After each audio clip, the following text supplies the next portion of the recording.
आज की क्लास में हम सभी KBS NBS Tier 2 का जो हिस्ट्री का सिलेबस है उसको पढ़ेंगे। हिस्ट्री के सिलेबस को हमने 2 पार्ट में बांटा हुआ है और इसके पहले पार्ट को हम इस क्लास में अध्ययन करेंगे।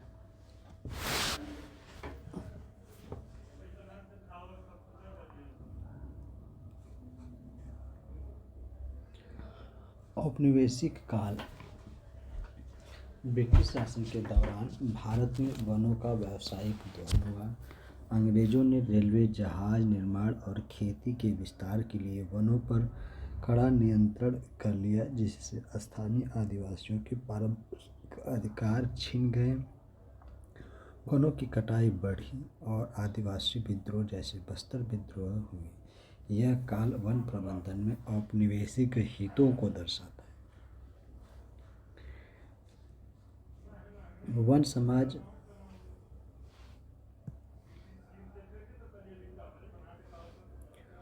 समाज और उपनिवेशवाद के मुख्य बिंदु।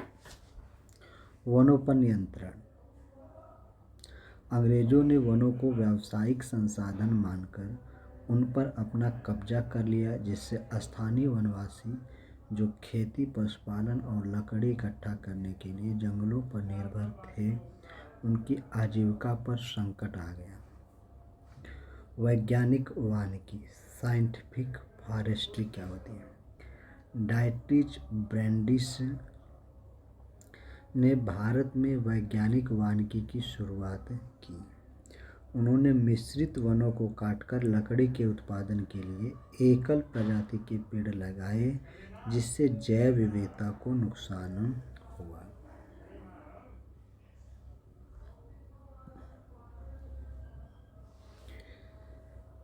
वन कानून और प्रतिबंध।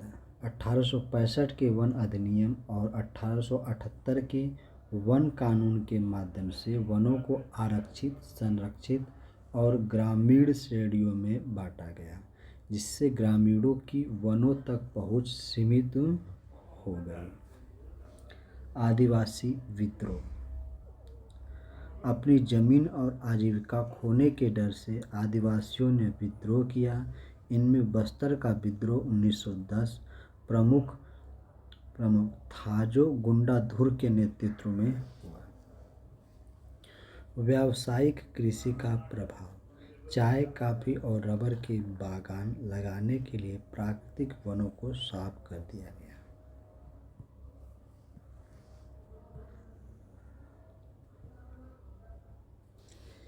यह दौर भारतीय वनों के इतिहास में एक बड़ा बदलाव था, जिसने पारिस्थितिक तंत्र और वन निर्भर समुदायों को गहराई से प्रभावित किया। वनों की कटाई, डिफोरेस्टेशन, मुख्य रूप से बढ़ती मानवीय जरूरतों, कृषि विस्तार और औद्योगिकरण के कारण हो रही है। कृषि, पशुपालन, लकड़ी की कटाई, खनन और शहरीकरण के लिए वनों को साफ किया जा रहा है। यह प्रक्रिया जलवायु परिवर्तन, जैव विविधता में कमी और मिट्टी के कटाव को बढ़ाती है। वनों की कटाई, डिफोरेस्टेशन के प्रमुख कारण।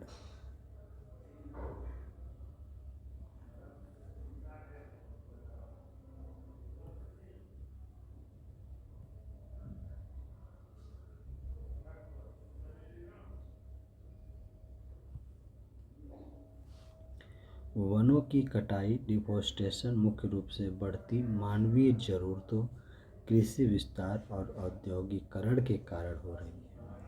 कृषि, पशुपालन, लकड़ी की कटाई, खनन और शहरीकरण के लिए वनों को साफ किया जा रहा है। यह प्रक्रिया जलवायु परिवर्तन, जैव विविधता में कमी और मिट्टी के कटाव को बढ़ाती है।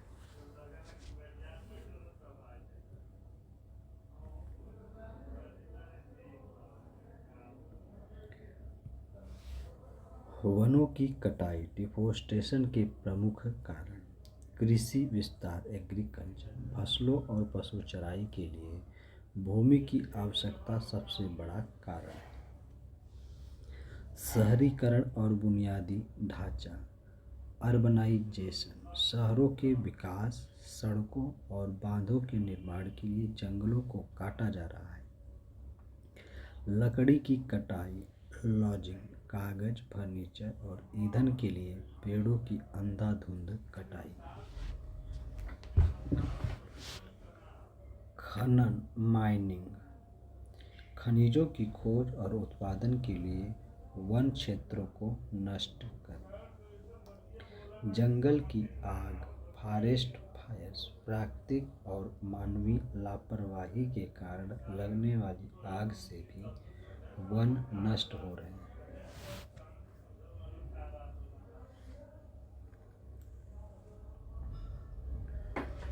वनों की कटाई के परिणाम। यह प्रक्रिया ग्लोबल वार्मिंग को बढ़ाती है, वन्य जीवों के आवास को नष्ट करती है और बाढ़ तथा सूखे की आवृत्ति को बढ़ाती है। भारत में औपनिवेशिक काल, विशेषकर 19वीं सदी के मध्य के दौरान, ब्रिटिश शासकों द्वारा शाही नौसेना और रेलवे के लिए लकड़ी की निरंतर आपूर्ति सुनिश्चित करने हेतु वाणिज्यिक वानिकी, कमर्शियल फॉरेस्ट्री की शुरुआत की गई। इसमें प्राकृतिक मिश्रित वनों को काटकर एक ही प्रजाति जैसे सागौन या चीड़ के पेड़ वैज्ञानिक तरीके से लगाए गए, जिसे वैज्ञानिक वानिकी भी कहा गया।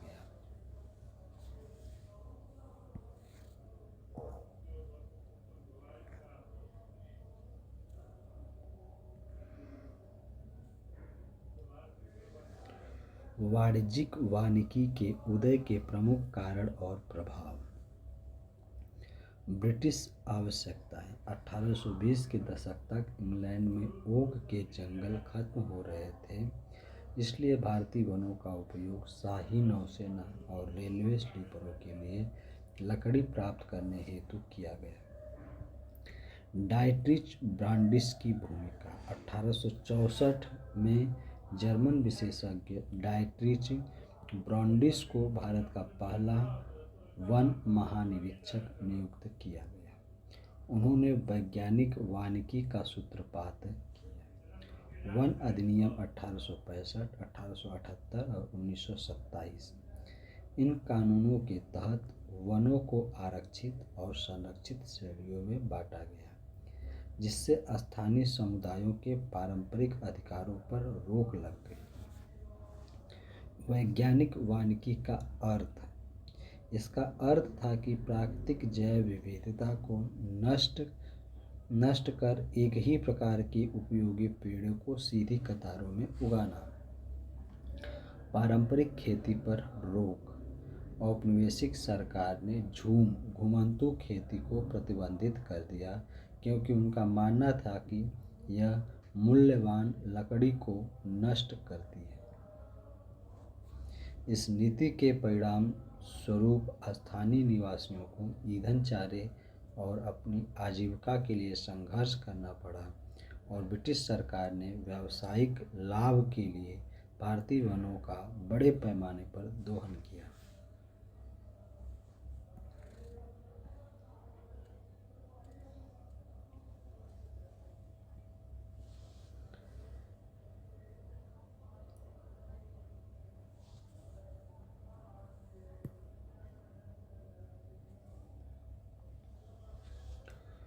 वन विद्रोह, रिबेलियन इन द फॉरेस्ट। औपनिवेशिक काल के दौरान आदिवासियों और वनवासियों द्वारा ब्रिटिश वन कानूनों के खिलाफ की गई बगावत थी। 19वीं से 20वीं सदी में जब अंग्रेजों ने आरक्षित वनों में खेती, शिकार और चराई पर रोक लगाई, तो आदिवासी समुदायों ने अपनी आजीविका बचाने के लिए विद्रोह किया। इसके प्रमुख उदाहरण बस्तर 1910, संथाल परगना और छोटा नागपुर क्षेत्र हैं। वन विद्रोह के मुख्य कारण। Reasons for rebellion. वन अधिनियम ब्रिटिश सरकार द्वारा 1878 और 1927 के वन अधिनियमों के तहत जंगलों को आरक्षित घोषित करना, जिससे आदिवासियों का प्रवेश वर्जित हो गया।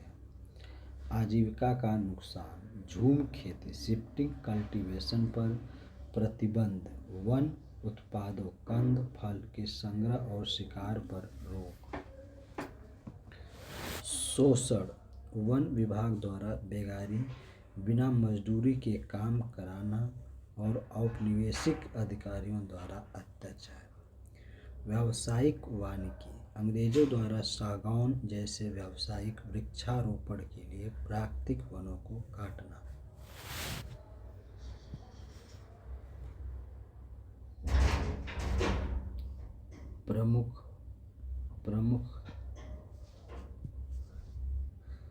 प्रमुख वन विद्रोह और उनके नेता। Major revolts and leaders. Bastar विद्रोह 1910, यह सबसे बड़ा विद्रोह था जिसका नेतृत्व गुंडा धुर ने किया था। यह आम की टहनियों और लाल मिर्च के साथ गांव-गांव फैला था। संथाल विद्रोह 1855, सिद्धू और कानू के नेतृत्व में। छोटा नागपुर विद्रोह, बिरसा मुंडा के नेतृत्व में। कोल विद्रोह 1831 से 32, बुधु भगत के नेतृत्व में।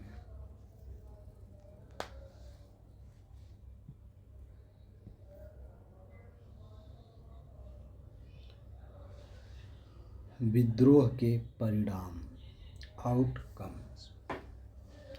यद्यपि इन विद्रोहों को कठोरता से दबा दिया गया, लेकिन बस्तर जैसे मामलों में ब्रिटिश सरकार को अस्थायी रूप से वन आरक्षित करने का काम रोकना पड़ा और आरक्षित क्षेत्रों को कम करना पड़ा। आधुनिक संदर्भ, आज़ादी के बाद भी जंगल बचाओ आंदोलन 1980 के दशक जैसी गतिविधियां जारी रहीं, जो आदिवासियों के वन अधिकारों और पर्यावरण संरक्षण से जुड़ी हैं। जावा में पहला सबसे महत्वपूर्ण रूपांतरण, ट्रांसफॉर्मेशन। सोर्स कोड जावा को बाइट कोड क्लास में बदलना, जिसे कंपाइलेशन कहा जाता है। यह प्रक्रिया जावा कंपाइलर द्वारा की जाती है, जो प्लेटफॉर्म स्वतंत्र बाइट कोड बनाता है, जिसे जेवीएम जावा वर्चुअल मशीन किसी भी डिवाइस पर चला सकता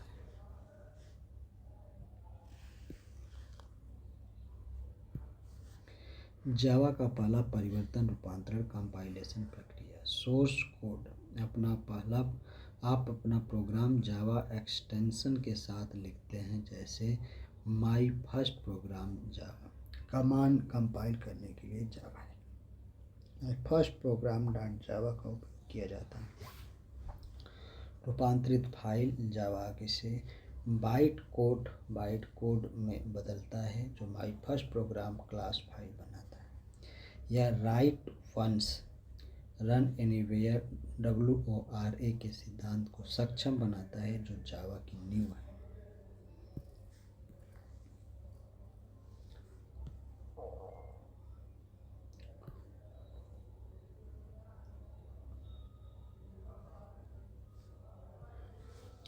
आधुनिक विश्व में चरवाहे, पैस्टोरलिस्ट्स इन द मॉडर्न वर्ल्ड का अर्थ है वे घुमंतू समुदाय जो आज भी अपने पशुओं, गाय, भेड़, बकरी, ऊँट के चारे के लिए एक स्थान से दूसरे स्थान पर जाते हैं।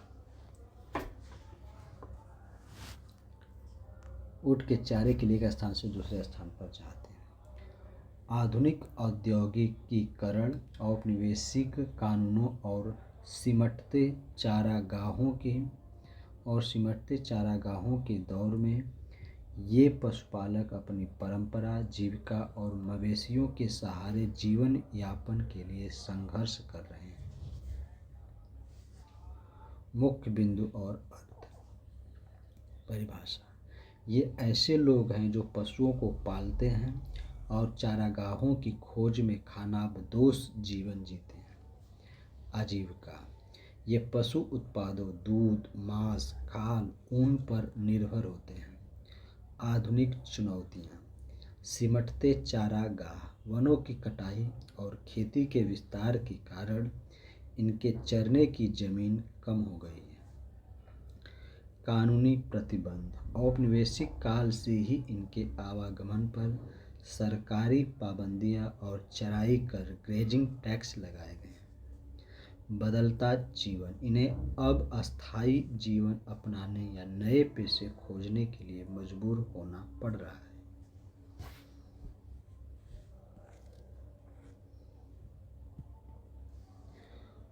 उदाहरण: भारत में गुज्जर बकरवाल, जम्मू कश्मीर या उत्तराखंड, गद्दी और अफ्रीका में मसाई आदि। संक्षेप में, यह एक पारंपरिक जीवन शैली का आधुनिक दुनिया की बदलती परिस्थितियों और नियमों के साथ टकराव है।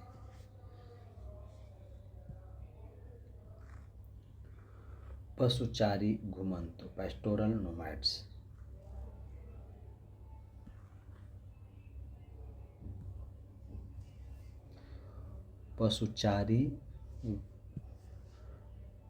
पशुचारी घुमंतु, पैस्टोरल नोमैड्स वे लोग हैं जो अपने पशुओं गाय, भेड़, बकरी, ऊँट, भैंस के साथ चरागाह और पानी की तलाश में एक स्थान से दूसरे स्थान पर मौसमी रूप से प्रवास करते हैं। वे अस्थायी घर नहीं बनाते और मुख्य रूप से दूध, मांस, ऊन जैसे पशु उत्पादों पर निर्भर रहते हैं। साथ ही कृषि समुदायों के साथ भी संबंध बनाए रखते हैं। मुख्य विशेषताएं और आवाजाही मूवमेंट। मौसमी प्रवास: वे बदलते मौसम के अनुसार पहाड़ों, ऊंचे ठंडे स्थानों और मैदानों, निचले गर्म स्थानों के बीच यात्रा करते हैं। उद्देश्य: मुख्य कारण पशुओं के लिए नए चारागाह, फ्रेश पास्चर्स और पानी खोजना है। जीवन शैली: ये लोग पारंपरिक रूप से घुमंतु होते हैं और एक निश्चित पैटर्न में वापस अपने पुराने स्थान पर लौट आते हैं।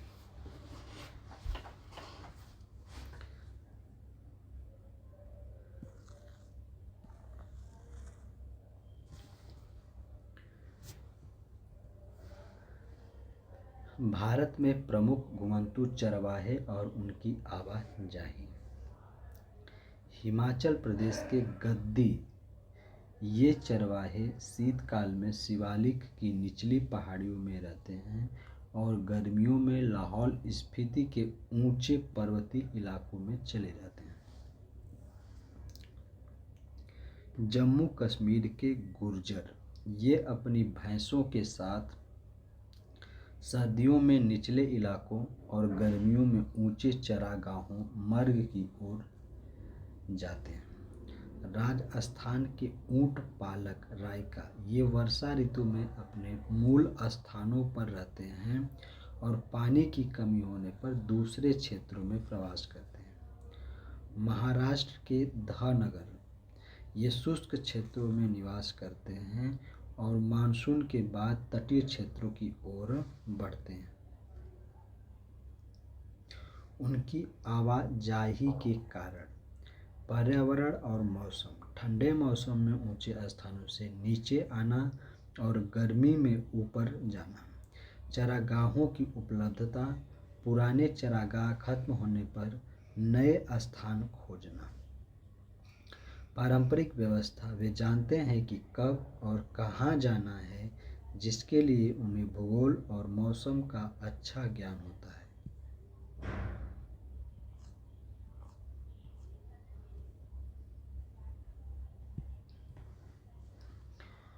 औपनिवेशिक शासन 1757 से 1947 ने भारत में पशुपालकों के जीवन को पूरी तरह बदल दिया, क्योंकि अंग्रेजों ने चरागाहों को कृषि योग्य भूमि में बदला, वन अधिनियमों के माध्यम से आवाजाही सीमित की और भारी कर लगाए। इसके कारण पशुपालकों जैसे गद्दी बकरवाल, रायका धानगर कि चरागाह भूमि सिकुड़ गई और उनकी पारंपरिक खानाबदोश जीवन शैली संकट में पड़ गई।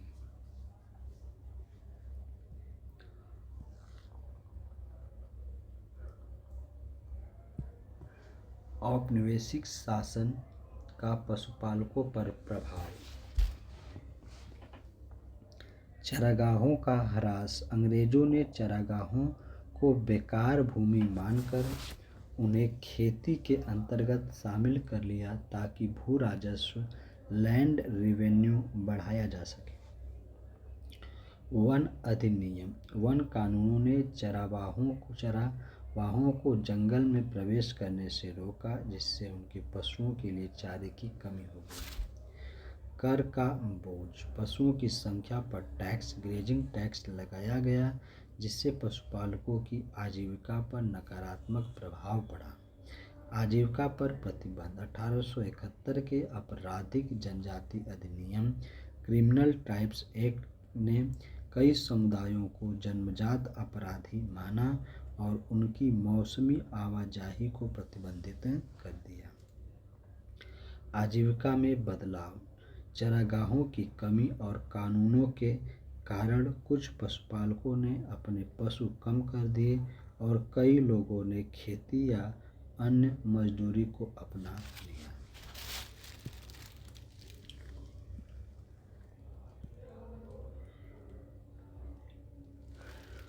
प्रमुख प्रभावित चरावाहा समुदाय। महाराष्ट्र के धनगर, जो महाराष्ट्र के अर्ध शुष्क पठार और कोंकण क्षेत्र के बीच मौसमी प्रवास करते थे। रायका राजस्थान, जो ऊंट और भेड़ बकरी पालते थे। गुज्जर और बकरवाल जम्मू कश्मीर, जो उच्च पर्वतीय चारागाहों मार्ग का उपयोग करते थे। परिणाम। औपनिवेशिक नीतियों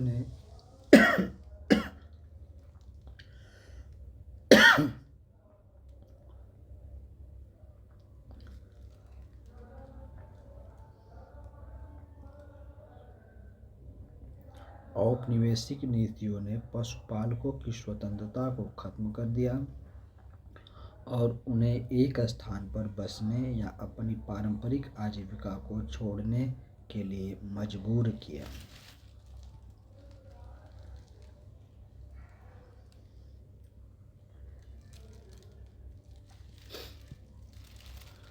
अफ्रीका में पशुपालन, पैस्टोरलिज्म, एक प्रमुख आजीविका है जहां 22 मिलियन से अधिक लोग विशेषकर साहेल, पूर्वी और दक्षिणी क्षेत्रों में दूध, मांस और खाल के लिए मवेशी, ऊंट, भेड़ और बकरियां पालते हैं।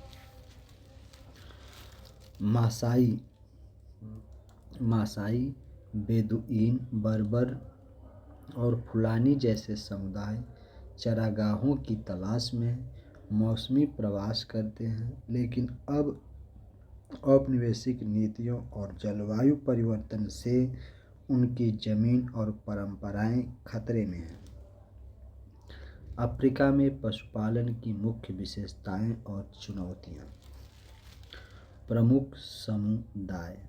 मासाई, केन्या या तंजानिया। बेदुइन, बर्बर, सोमाली, बोरान, तुर्काना और फुलानी।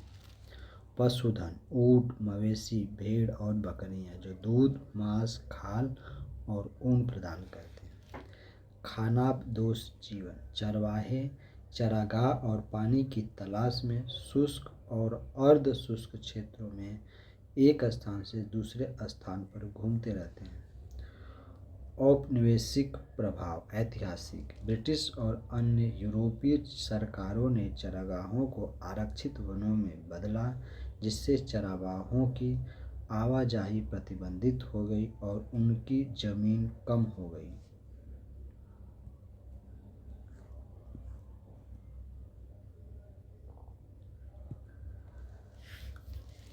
आधुनिक चुनौतियां।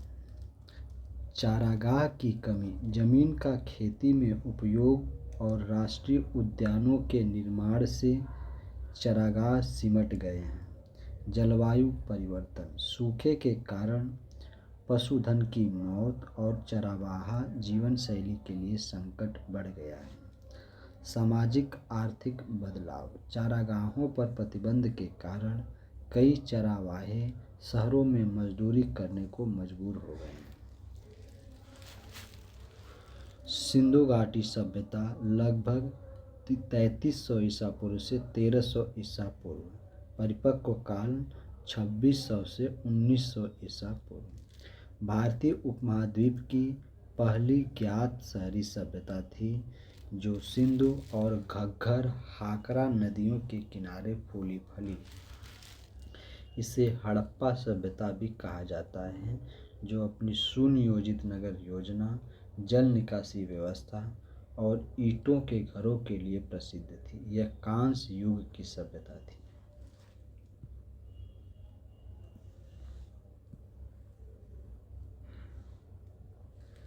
सिंधु घाटी सभ्यता के मुख्य विवरण। खोज और नाम। 1921 में दयाराम साहनी ने हड़प्पा की खोज की। हड़प्पा पहला खोजा गया स्थल होने के कारण इसे हड़प्पा सभ्यता कहा जाता है। भौगोलिक विस्तार। यह सभ्यता मुख्य रूप से पाकिस्तान, पंजाब, सिंध, बलूचिस्तान और भारत, गुजरात, राजस्थान, पंजाब, हरियाणा, पश्चिमी उत्तर प्रदेश में फैली थी। प्रमुख शहर। हड़प्पा पंजाब पाकिस्तान, मोहनजोदड़ो सिंध पाकिस्तान, लोथल धोलावीरा गुजरात, राखीगढ़ी हरियाणा और कालीबंगन राजस्थान। नगर नियोजन। शहर ग्रिड प्रणाली पर आधारित थे, जहां सड़कें एक दूसरे को समकोण पर काटती थीं। यहाँ पकी हुई ईंटों का उपयोग, बहुमंजिला घर, विशाल स्नानघर और जल निकासी प्रणाली ड्रेनेज मुख्य विशेषता थी। अर्थव्यवस्था। खेती मुख्य आधार थी। गेहूँ, जौ, कपास। इसके साथ ही वे व्यापार, मेसोपोटामिया के साथ और शिल्प कौशल जैसे मोहरे, मिट्टी के बर्तन में कुशल थे।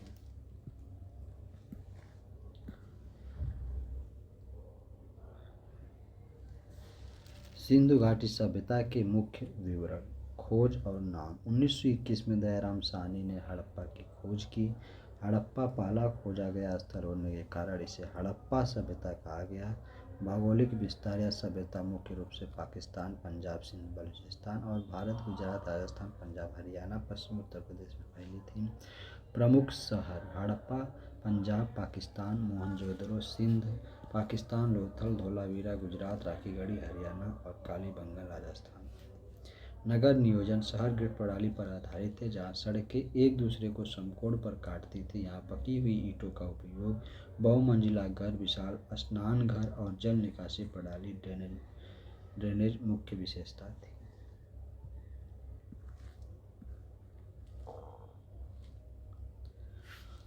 अर्थव्यवस्था। खेती मुख्य आधार थी। गेहूँ, जौ, कपास। इसके साथ ही वे व्यापार, मेसोपोटामिया के साथ और शिल्प कौशल जैसे मोहरे, मिट्टी के बर्तन में कुशल थे। समाज और धर्म। सिंधु लिपि को अभी तक पढ़ा नहीं जा सका है, इसलिए भाषा अज्ञात है। लोग प्रकृति, पशुपति, महादेव और मातृदेवी की पूजा करते थे। पतन। लगभग 1900 ईसा पूर्व के बाद इसका पतन शुरू हुआ, जिसके कारणों में नदियों का सूखना, बाढ़ या जलवायु परिवर्तन को माना जाता है। यह सभ्यता अपने समकालीन मिस्र और मेसोपोटामिया की सभ्यताओं से अधिक विस्तृत थी।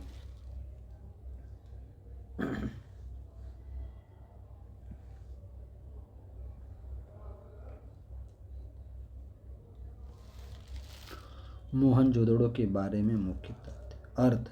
सिंधी भाषा में इसका अर्थ है मुर्दों का टेला। खोज। 1922 में राखाल दास बनर्जी द्वारा खोजा गया। विशेषताएं। यहाँ एक विशाल स्नानागार, ग्रेट बाथ, अन्न भंडार और सुनियोजित सड़कें मिली हैं।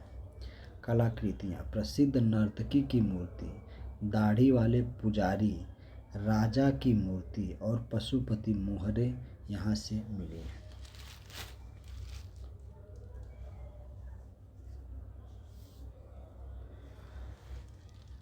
पतन। माना जाता है कि बाढ़, नदियों के मार्ग बदलने या पर्यावरणीय कारणों से लगभग 1700 ईसा पूर्व इस शहर का पतन हो गया। यह शहर अपने समय का सबसे उन्नत शहरी केंद्र था, जो स्वच्छता और इंजीनियरिंग के उच्च मानकों को दर्शाता है। मोहनजोदड़ो सिंध, पाकिस्तान सिंधु घाटी सभ्यता का एक प्रमुख कांस्य युगीन परिपक्व शहर 2600 ईसा पूर्व से 1900 ईसा पूर्व है, जिसे 1980 में यूनेस्को विश्व धरोहर स्थल घोषित किया गया। यह 1922 में राखालदास बनर्जी द्वारा खोजा गया था। यह अपनी विकसित नगर योजना, पक्की ईंटों, ग्रेट बाथ और उत्तम कला कांस्य नर्तकी योगी राजा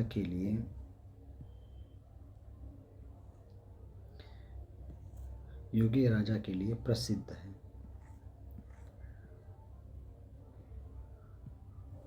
मोहनजोदड़ो प्रमुख विवरण। अर्थ। मोहनजोदड़ो का अर्थ है मरे हुओं का टीला, माउंड ऑफ द डेड स्थान। यह पाकिस्तान के सिंध प्रांत के लरकाना जिले में सिंधु नदी के पास स्थित है। शहर की योजना। यह ग्रिड प्रणाली पर आधारित था, जिसमें समकोण पर काटती हुई सड़कें, पक्की ईंटों के घर, एक केंद्रीय जल निकासी प्रणाली, ड्रेनेज और एक बड़ा अन्न भंडार था। दुर्ग और निचला शहर। शहर दो भागों में विभाजित था, एक ऊंचा दुर्ग साइटेड और एक निचला शहर लोअर टाउन। मोहनजोदड़ो की कला और संस्कृति।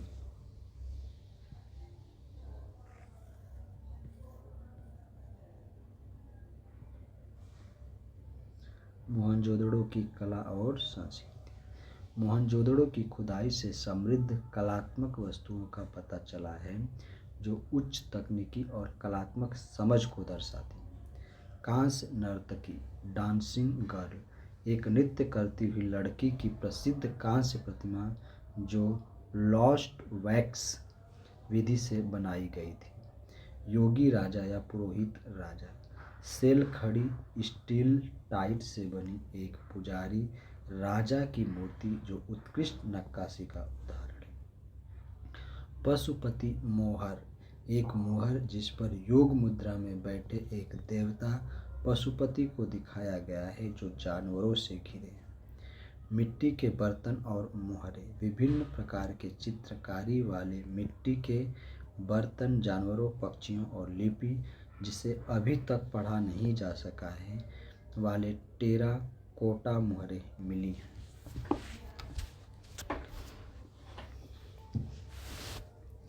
आभूषण और खिलौने। मिट्टी के खिलौने, गाड़ी, सीप और सोने कीमती पत्थरों के आभूषण भी मिले हैं।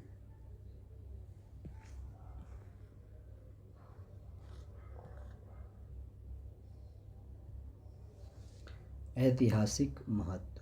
मोहनजोदड़ो अपने समय के सबसे पुराने और सबसे बड़े शहरी केंद्रों में से एक था, जिसमें अनुमानतः 30,000 से 60,000 लोग रहते थे। यह साइट कांस्य युग की शहरी जीवन शैली, सामाजिक संगठन और उन्नत योजना का एक असाधारण उदाहरण है।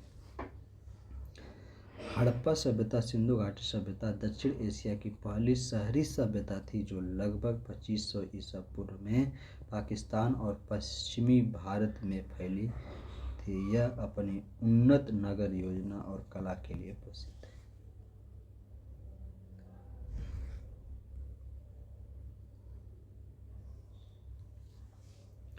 हड़प्पा शहर की विशेषताएं। टाउन प्लानिंग, ग्रिड पैटर्न, शहर की सड़कें और गलियां एक दूसरे को समकोण 90 डिग्री पर काटती थी, जिसे ग्रिड पद्धति कहा जाता है।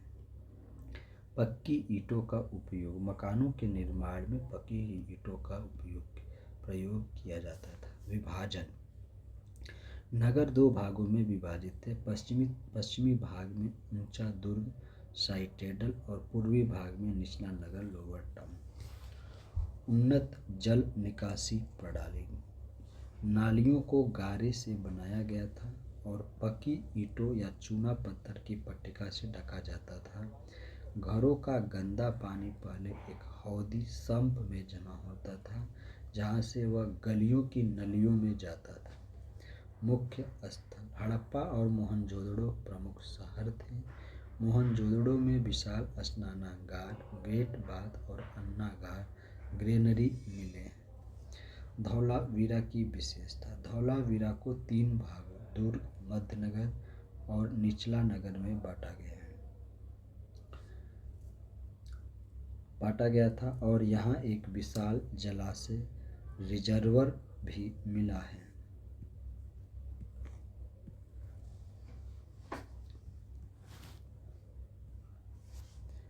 हड़प्पा सभ्यता की कला, आर्ट एंड क्राफ्ट। हड़प्पा के कारीगरों ने शिल्प कला में बहुत निपुणता प्राप्त की थी। मोहरे सिल्स, सेल खड़ी स्टीटाइट से बनी हजारों मोहरें मिली हैं, जिन पर यूनिकॉर्न, बैल, गैंडा, बाघ, हाथी और पशुपतिनाथ जैसे जानवरों के चित्र हैं। मूर्ति कला, कांस्य की नर्तकी डांसिंग गर्ल, दाढ़ी वाले पुजारी की पत्थर की मूर्ति और दुर्गा माता की मातृ देवी की मूर्ति बहुत प्रसिद्ध है। मिट्टी के बर्तन पॉटरी, लाल रंग के मिट्टी के बर्तनों पर काले रंग से चित्रकारी की जाती थी। मनके बिट्स, कार्नेलियन, शंख और धातु के मनके बनाने की तकनीक उन्नत थी। आभूषण, तांबा का, सोना और चांदी के आभूषणों का निर्माण होता था।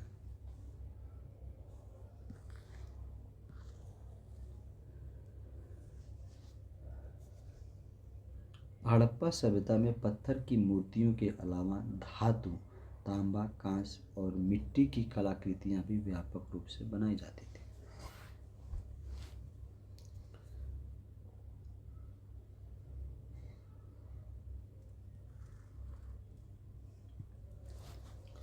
लोथल लोथल सिंधु घाटी सभ्यता हड़प्पा सिविलाइजेशन के सबसे महत्वपूर्ण और दक्षिणी स्थलों में से एक है, जो प्राचीन भारत की उन्नत इंजीनियरिंग, व्यापार और कला का एक प्रमुख केंद्र था। यहाँ लोथल और वहाँ की कला, आर्ट एंड आर्ट फॉर्म्स के बारे में हिंदी में विस्तृत विवरण दिया गया है।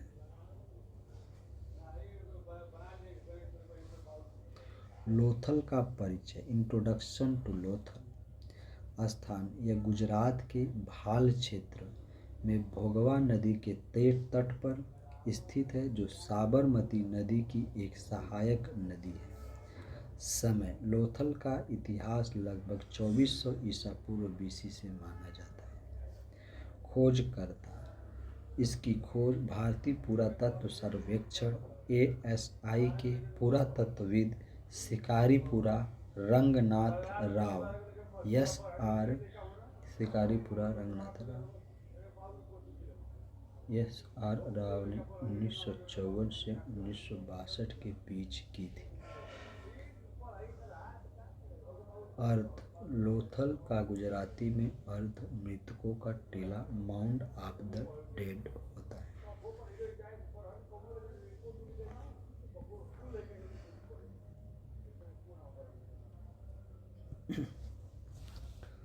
लोथल की कला और शिल्प, art and craft of Lothal.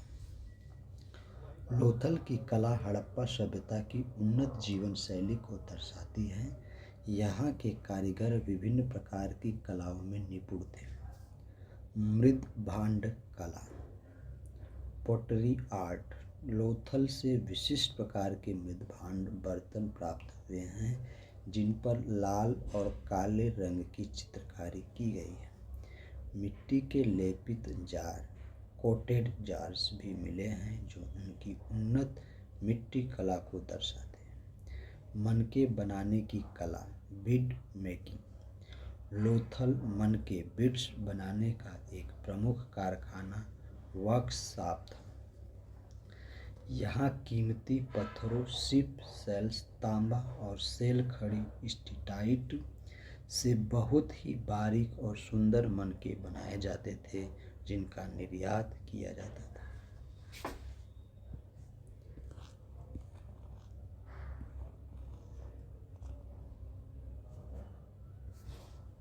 धातु कला मेटल क्राफ्ट, यहाँ से तांबे की चूड़ियाँ, औजार और अन्य वस्तुएं मिली हैं। पक्षी, बैल, खरगोश और कुत्ते की तांबे की छोटी आकृतियाँ, टेराकोटा और मेटल फिगर्स भी मिली हैं।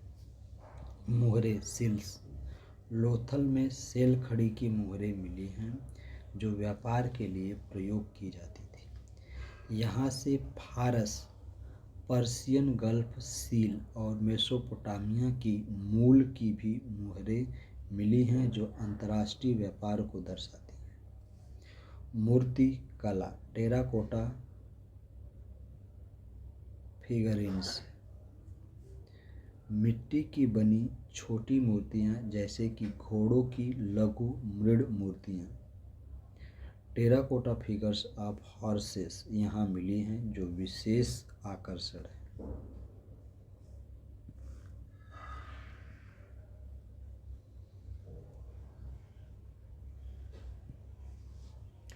लोथल की मुख्य विशेषताएं, की फीचर्स। दुनिया का सबसे प्राचीन बंदरगाह, world's oldest dockyard. Lothal की सबसे महत्वपूर्ण खोज यहाँ का डॉक यार्ड है, लगभग 222 × 37 मीटर, जो पकी हुई ईंटों से बना था। यह गोदी डॉक ज्वारी नदी के माध्यम से समुद्र से जुड़ी थी। नगर नियोजन, शहर को निचले शहर और गढ़ी सिटाडेल में विभाजित किया गया था। यहाँ की सड़कें एक दूसरे को समकोण राइट एंगल्स पर काटती थी। डबल बरियल युग्मित समाधि, यहाँ से 3 युग्मित समाधि, 3 जॉइंट बरियल्स के उदाहरण मिले हैं जिसमें स्त्री पुरुष को एक साथ दफनाया गया था। सामुद्रिक व्यापार, मोती, जवाहरात और कीमती गहनों का व्यापार पश्चिम एशिया और अफ्रीका तक किया जाता था।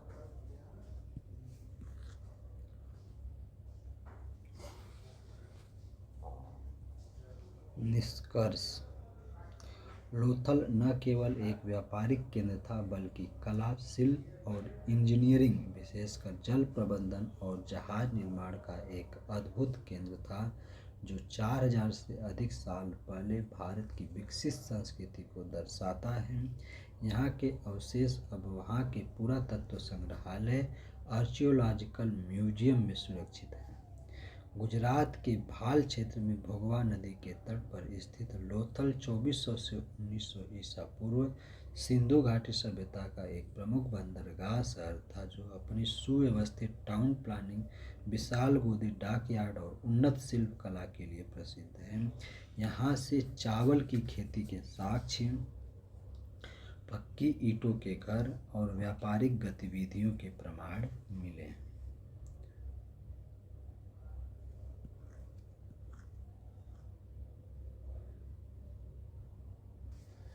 लोथल की मुख्य विशेषताएं, गोदी डॉक यार्ड, दुनिया का सबसे पुराना ज्ञात कृत्रिम गोदी जो लोथल को एक प्रमुख समुद्री व्यापार केंद्र बनाता था। स्थान, गुजरात के अहमदाबाद जिले में भोगवा नदी के तट पर स्थित। खोज, 1954 में SR राव द्वारा टाउन प्लानिंग। ग्रिड प्रणाली, शहर एक ग्रिड पैटर्न में बना था जहाँ सड़कें एक दूसरे को समकोण पर काटती थीं। विभाजन, शहर को 2 भागों में बांटा गया था, ऊपरी नगर सिटाडेल या एक्रोपोलिस और निचला नगर लोअर टाउन। जल निकासी, यहाँ उन्नत जल निकासी ड्रेनेज सिस्टम प्रणाली थी जो और घर पक्की ईंटों के बने थे। सुरक्षा, बाढ़ से सुरक्षा के लिए मकानों को मिट्टी की ईंटों के ऊंचे प्लेटफार्मों पर बनाया गया था।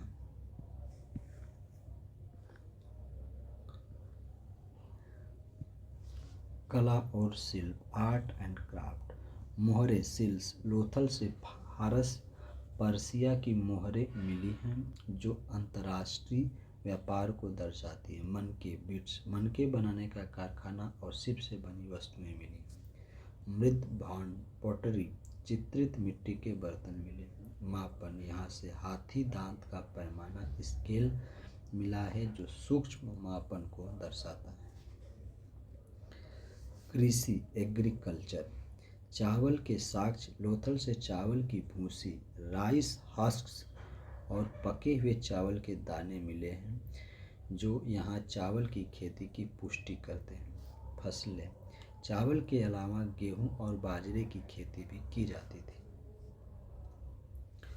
लोथल को अक्सर मिनी हड़प्पा के रूप में जाना जाता है क्योंकि यह परिपक्व हड़प्पा संस्कृति के कई पहलुओं को प्रस्तुत करता है।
मूवेंदार,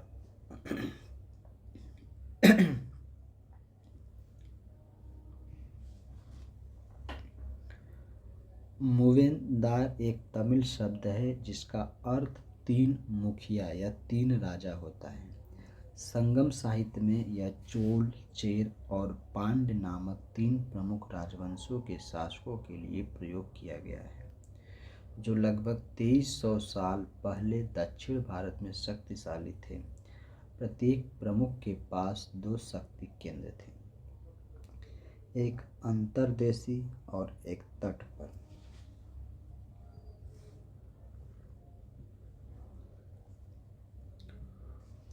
मूवेंदार के मुख्य विवरण: तीन राजवंश चोल तंजौर या कावेरी पट्टिनम, चेर केरल पश्चिम और पांड्य मदुरै। अर्थ: मू मतलब तीन, वेंदार मतलब राजा या मुखिया। शक्ति के केंद्र: इन तीन राजाओं के पास दो राजधानियां थीं जिसमें एक अंतर्देशी शहर और एक तटीय बंदरगाह शामिल था। सत्ता: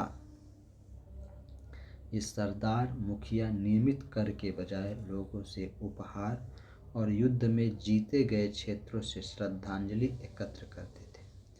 साहित्य में उल्लेख: तमिल साहित्य के सबसे पुराने ग्रंथ तोलकप्पियम में इनका उल्लेख मिलता है। इन तीनों में से प्रत्येक वंश के पास अपनी सेना और समर्थकों के लिए काफ़ी धन होता था जो उन्हें दक्षिण भारतीय इतिहास में महत्वपूर्ण बनाता है।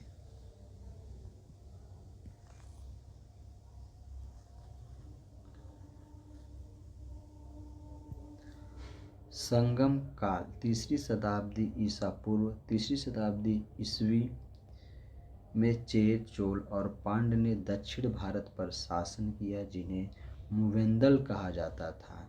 चेर केरल तमिलनाडु, राजधानी वांजी या करूर। चोल कावेरी डेल्टा, उरैयूर, पुहार और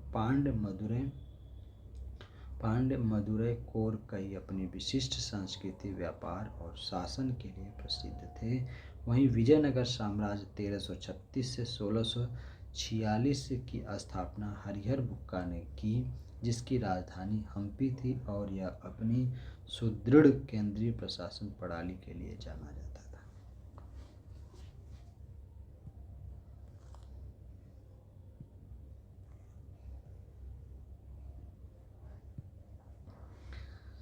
संगम काल के प्रमुख राजवंश संगम एज डायनेस्टीज।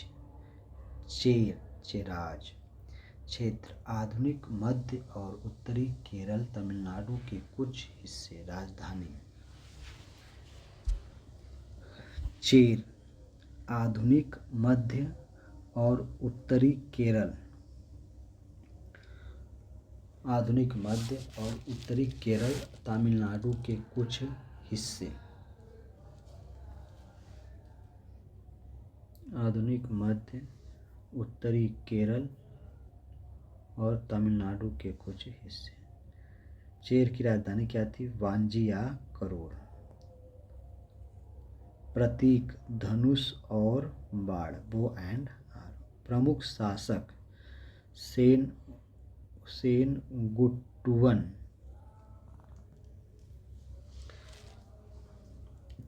चिरान सेनगुट्टुवन। चोलाज क्षेत्र तमिलनाडु के कावेरी डेल्टा क्षेत्र। राजधानी उरैयूर शुरुआती और पुहार कावेरी पट्टनम। चोलों की राजधानी क्या थी? उरैयूर शुरुआती और पुहार कावेरी पट्टनम। प्रतीक बाघ टाइगर। प्रमुख शासक करिकाल पांड्य।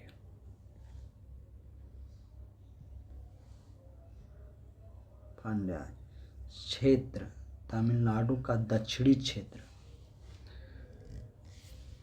पांड्य। राजधानी कोरकई और बाद में मदुरै।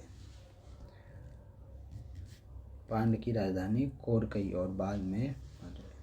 पांड्य का प्रतीक क्या था? मछली। प्रमुख शासक नेदुन जेलियन। पांड्य का प्रमुख शासक नेदुन जेलियन। विजयनगर साम्राज्य 1336 से 1646।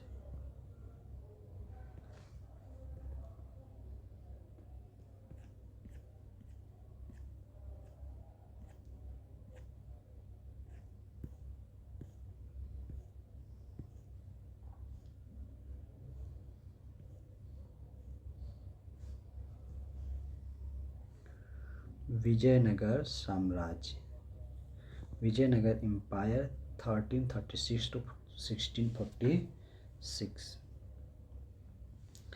संस्थापक फाउंडर हरिहर राय प्रथम और बुक्का राय प्रथम ने 1336 ईस्वी में इसकी नींव रखी।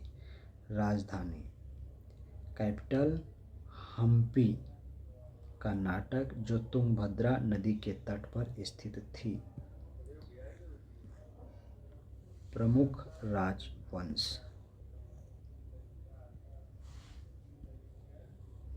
संगम राजवंश हरिहर और बुक्का द्वारा स्थापित। संगम राजवंश हरिहर और बुक्का द्वारा स्थापित। सुलुव राजवंश नरसिंह सुलुव द्वारा स्थापित। तुलुव राजवंश कृष्णदेव राय सबसे प्रसिद्ध शासक इसी वंश के थे। अराविदु राजवंश अंतिम वंश। प्रशासन एडमिनिस्ट्रेशन केंद्रीय शासन राजा सर्वोच्च अधिकारी होता था जो मंत्री कोट मंत्री परिषद की सहायता से शासन करता था। प्रांतीय शासन साम्राज्य को प्रांतों राज्य नाडु डिस्ट्रिक्ट और स्थल गांवों का समूह में विभाजित किया गया था। नायक व्यवस्था नायकर सेनापति या राज्यपाल अपनी सेना और क्षेत्र की देखरेख करते थे। आय का स्रोत मुख्य रूप से भू राजस्व सामान्यतः उपज का 1/6 भाग व्यापार कर और खानों से आय प्राप्त होती थी।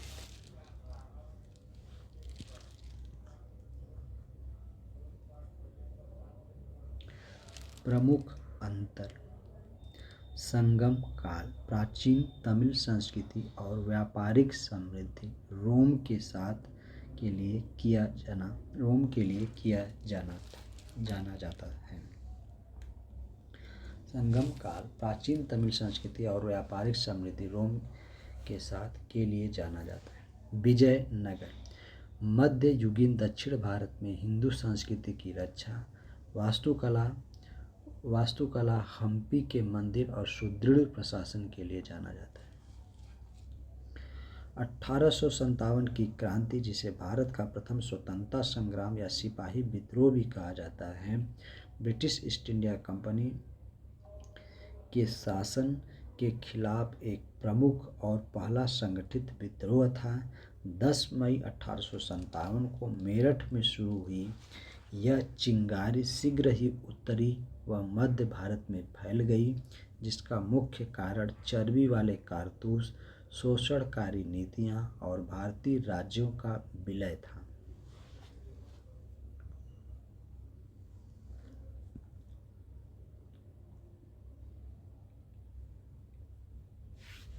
(1857) की क्रांति के मुख्य विवरण।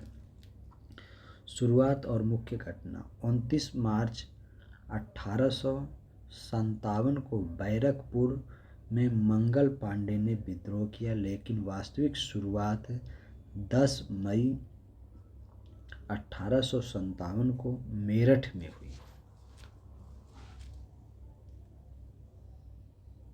बैरकपुर में मंगल पांडे ने विद्रोह किया। 29 मार्च 1857 को बैरकपुर में मंगल पांडे ने विद्रोह किया, लेकिन वास्तविक शुरुआत 10 मई 1857 को मेरठ में। विद्रोह के कारण।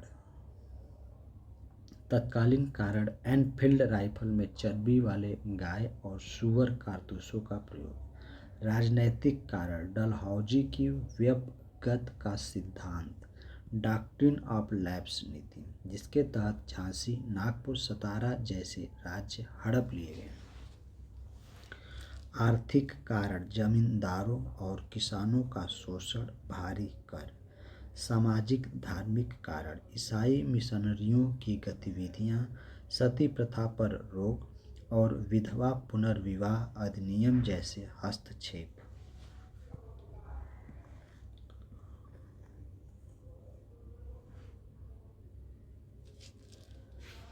प्रमुख नेता और केंद्र।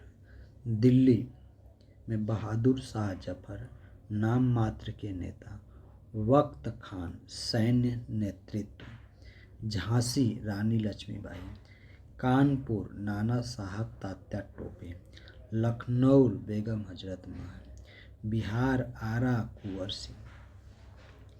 परिणाम और विफलता। यह विद्रोह अंततः दबा दिया गया, लेकिन इसने कंपनी शासन को झकझोर दिया। 1858 के भारत सरकार अधिनियम के तहत भारत का शासन ईस्ट इंडिया कंपनी से लेकर सीधे ब्रिटिश ताज क्राउन को सौंप दिया गया। भारतीय सेना का पुनर्गठन किया गया और ब्रिटिश नीतियों में बदलाव आया।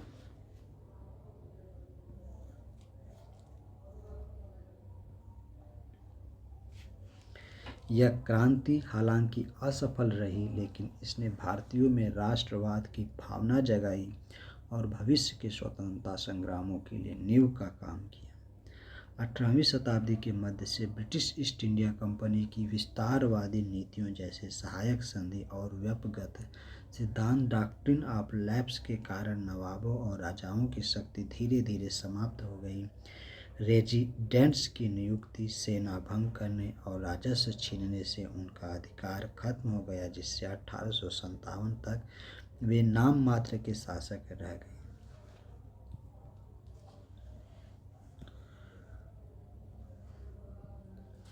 नवाबों की सत्ता छीनने के मुख्य कारण ब्रिटिश नीतियां, पॉलिसी, सहायक संधि, सब्सिडियरी अलायंस के तहत राज्यों को अपनी सेना भंग करनी पड़ी और ब्रिटिश सुरक्षा स्वीकार करनी पड़ी, जिससे वे आश्रित हो गए। डलहौजी के व्यपगत सिद्धांत के तहत उत्तराधिकारी न होने पर राज्यों को कंपनी के शासन में मिला लिया गया। प्रशासनिक हस्तक्षेप। ब्रिटिश रेजिडेंट्स को दरबारों में नियुक्त किया गया, जिन्होंने स्थानीय प्रशासन में दखल देकर नवाबों को कमजोर किया। राजस्व और क्षेत्र का नुकसान। नवाबों से उनके राजस्व वसूली के अधिकार और एक एक करके इलाके छीन लिए गए। जैसे 1856 में अवध को प्रशासन का बहाना बनाकर कब्जे में लिया गया। सम्मान और पद की समाप्ति। मुगल सम्राटों को भी हाशिए पर डाल दिया गया। जैसे 1849 में लॉर्ड डलहौजी ने घोषणा की कि बहादुर शाह जफर के बाद परिवार को लाल किला छोड़ना होगा और उन्हें राजा नहीं केवल राजकुमार माना जाएगा। इन कारणों ने नवाबों में असंतोष पैदा किया और अंततः 1857 के विद्रोह के प्रमुख कारणों में से एक बना।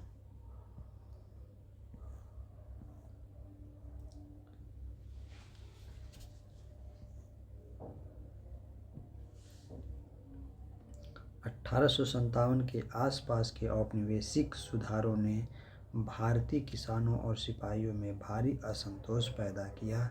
किसान ऊंचे करों और भूमि जब्ती से त्रस्त थे, जबकि सिपाही कम वेतन, भेदभाव और धार्मिक मान्यताओं, समुद्र पार यात्रा, चर्बी वाले कारतूस के उल्लंघन के कारण नाराज थे। इन सुधारों ने विद्रोह की नींव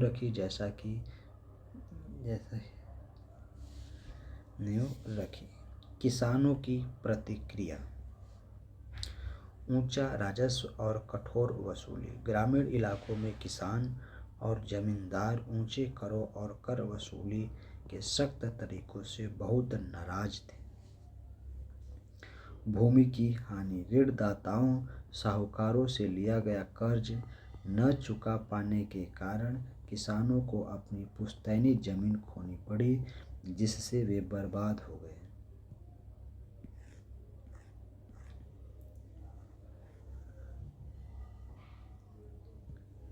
सिपाहियों की प्रतिक्रिया।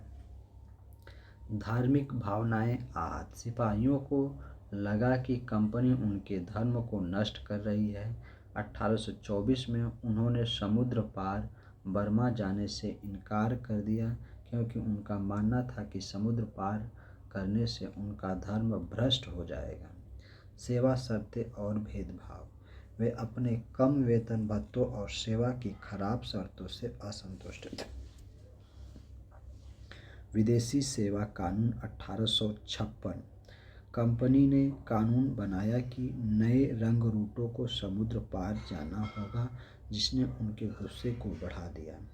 तत्काल कारण। मंगल पांडे को बैरकपुर में अधिकारियों पर हमले के लिए फांसी दिए जाने और चर्बी वाले कारतूसों, अफवाह थी कि वे गाय और सूअर की चर्बी से बने हैं, ने विद्रोह को प्रेरित किया। इन कारणों से किसान और सिपाही दोनों ही अंग्रेजों के खिलाफ एकजुट हो गए और 1857 के विद्रोह में सक्रिय भूमिका निभाई।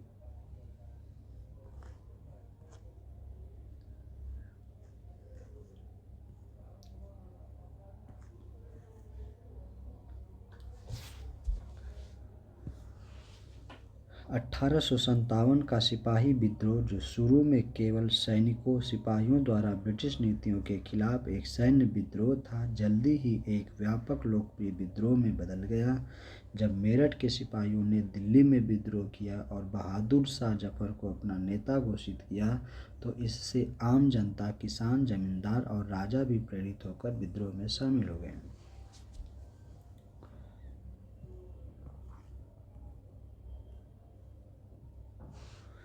सिपाही विद्रोह के एक लोकप्रिय विद्रोह पॉपुलर रिबेलियन में बदलने के मुख्य कारण।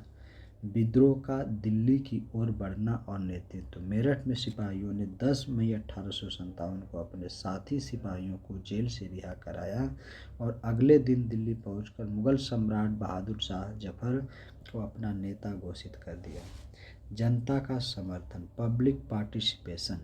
यह विद्रोह जल्द ही सिपाही की छावनियों से निकलकर पूरे उत्तरी और मध्य भारत के कस्बों और गांवों में फैल गया। किसान, जमींदार और राजा अपनी जमीनों और अधिकारों के नुकसान के कारण अंग्रेजों के खिलाफ विद्रोह में शामिल हो गए। विद्रोही नेता और क्षेत्र। विद्रोह के प्रमुख केंद्रों में कानपुर, लखनऊ, झांसी, बरेली और बिहार शामिल थे, जहां तांतिया टोपे, बेगम हजरत महल, रानी लक्ष्मीबाई जैसे नेताओं ने विद्रोह का नेतृत्व किया। धार्मिक भावनाएं आहत। चर्बी वाले कारतूसों के उपयोग की अफवाह ने सैनिकों में यह धारणा मजबूत कर दी कि अंग्रेज उनके धर्म को नष्ट करना चाहते हैं, जिसने पूरे समाज को विद्रोह के लिए एकजुट कर दिया।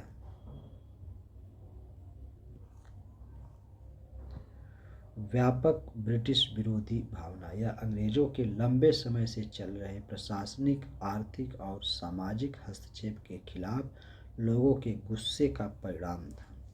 यह विद्रोह, जिसे अक्सर प्रथम स्वतंत्रता संग्राम कहा जाता है, ने ब्रिटिश औपनिवेशिक शासन के लिए एक गंभीर खतरा पैदा कर दिया था।